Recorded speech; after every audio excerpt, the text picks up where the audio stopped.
আজকে সকালবেলা বাজারে গিয়ে দেখি বাজারে রয়েছে এরকম ফুল চিংড়ি বা ঘুষো চিংড়ি। আর দেখা মাত্রই কিন্তু আমি ঠিক করে নিয়েছি এটা যখন বাজারে পেয়েছি আমি কিন্তু আজকে বানাবো ফুল চিংড়ির বড়া। তো ফার্স্টেই ভালোভাবে ধুয়ে বেছে আমি থালার মধ্যে নিয়ে নিয়েছি ফুল চিংড়িটা।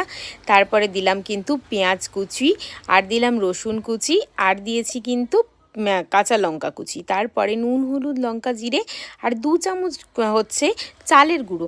সব কিছু কিন্তু একসঙ্গে ভালোভাবে মেখে নিয়েছি। ভালোভাবে মেখে নিয়ে এরকম চ্যাপ্টা চ্যাপ্টা বা গোল গোল করে তৈরি করে একটা প্লেটের মধ্যে সাজিয়ে নিয়েছি। তারপর তেলটা ভালো করে গরম করে নিয়েছি। তেলটা গরম করে সব কটা চিংড়ির বড়া কিন্তু আমি দিয়ে দিয়েছি।